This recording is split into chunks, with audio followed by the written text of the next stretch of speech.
Bienvenue sur Apprendre autrement, la chaîne où on décrypte un sujet pour te l'expliquer simplement. Retrouvez-nous sur YouTube, TikTok et Spotify. Si tu aimes ce type de contenu, abonne-toi, laisse un like et un commentaire, ça nous aide vraiment à continuer. Aujourd'hui, on parle de la lumière bleue de ton téléphone supprime 23% de ta mélatonine en 2 heures. Résultat, insomnie, anxiété nocturne et ton cerveau reste en mode alerte. Pire encore, la dopamine créée par les notifications t'empêche physiquement de dormir. Pour comprendre ce qui se passe vraiment dans ton corps quand tu scrolles la nuit, on va suivre une vraie petite enquête biologique. Au programme de ce décryptage, le piège de la lumière, notre horloge interne, les dangers physiques pour nos yeux, le fameux doom scrolling, l'impact à long terme et bien sûr comment s'en sortir avec des solutions concrètes. Allez, c'est parti. Numéro 1, le piège de la lumière. Tu sais, pendant des milliers d'années, le coucher du soleil, c'était le signal universel pour aller dormir. Nos cellules, nos hormones, tout notre corps s'est programmé sur cette alternance parfaite entre le jour et la nuit. Mais voilà, en un clin d'œil à l'échelle de l'évolution, on a tout bouleversé. Nos yeux ne sont tout simplement pas faits pour absorber la lumière de la technologie moderne qu'on se colle littéralement à quelques centimètres du visage. La vraie différence, physiquement parlant, c'est le spectre de cette lumière. La lumière du soleil, c'est l'équilibre parfait. Son énergie est bien répartie sur toutes les couleurs, c'est un spectre continu. Mais nos écrans ? C'est une sacrée ruse technologique. Ce fond blanc qui te paraît si innocent sur ton smartphone, c'est une illusion d'optique. En fait, ce sont des LED bleues hyper puissantes qui crachent un pic d'énergie énorme autour de 460 nanomètres. Les fabricants trichent un peu en rajoutant une fine couche de phosphore jaune pour que ça paraisse blanc, mais au final, on se retrouve à fixer volontairement des mini-soleils artificiels juste avant de s'endormir. On bombarde notre rétine avec une lumière bleue pure, ultra agressive et totalement déséquilibrée. Ce qui nous amène à notre deuxième point. Horloge interne et mélatonine. On va quitter la physique 2 minutes pour plonger dans la biologie et voir comment notre corps gère la notion du temps. Alors le rythme circadien, c'est quoi ? C'est notre horloge biologique interne, le grand métronome de notre corps. Mais un truc super fascinant, c'est que cette horloge ne dure pas exactement 24 heures. Si on t'enfermait dans une grotte sans aucune lumière naturelle, ton corps dériverait et se calerait sur un cycle un peu plus long, entre 24,2 et 25,5 heures.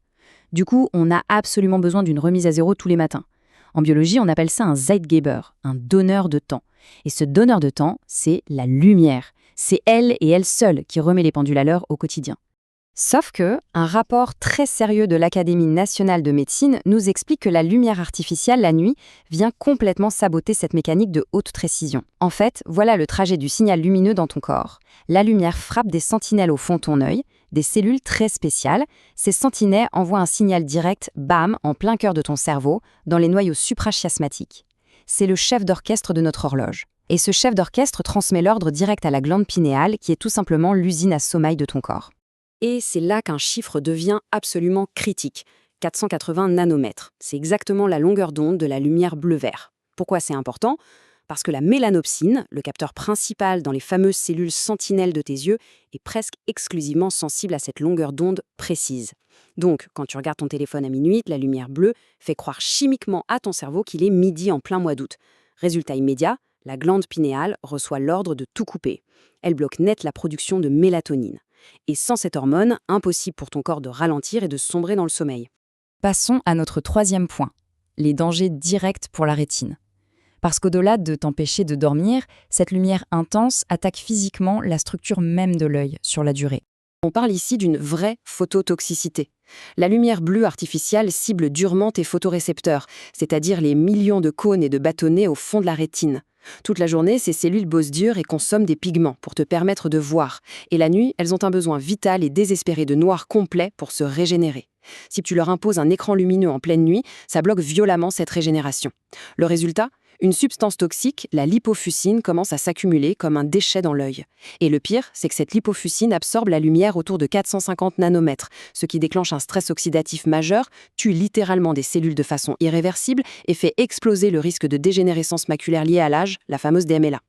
Et là, il faut faire une pause sur une information vitale. C'est un point crucial. C'est dramatiquement pire pour les enfants et les ados. C'est purement anatomique. Leur cristallin est une fenêtre grande ouverte, totalement transparente. Nous, en vieillissant, notre cristallin jaunit naturellement et agit comme un filtre protecteur intégré. Mais les plus jeunes, eux, n'ont aucun bouclier. Ils absorbent toute la lumière bleue, violette et les ultraviolets en plein sur la rétine, sans aucun filtre. Pour eux, l'exposition nocturne aux écrans est donc infiniment plus toxique. Allez, Quatrième partie, on glisse des dégâts physiques à la crise psychologique, doom scrolling et santé mentale. Les données qu'on a sur les habitudes des jeunes sont hyper révélatrices. Regardons cette vaste étude de l'Organisation mondiale de la santé de 2022 menée sur plus de 280 000 jeunes. Ce qui saute aux yeux, c'est ce bond statistique inquiétant. On a 11% des ados qui montrent aujourd'hui des symptômes similaires à une vraie addiction aux réseaux sociaux. Et l'immersion va super loin. 36% des ados, et ça monte même à 44% chez les filles de 15 ans, déclarent être en contact en ligne de manière purement constante, littéralement constant.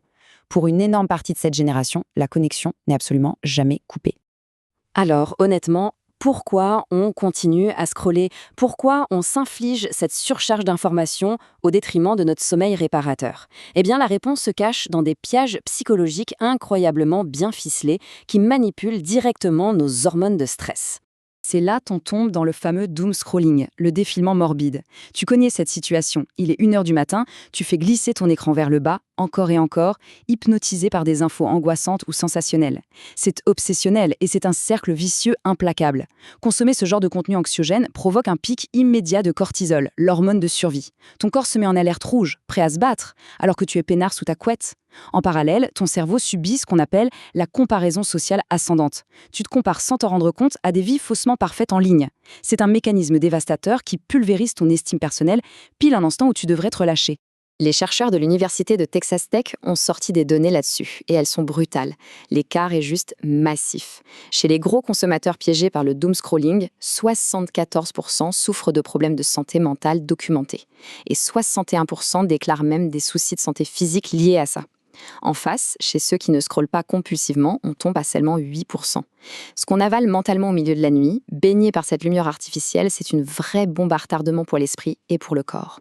Ce qui nous amène logiquement à dézoomer un peu. Section 5, l'impact à long terme.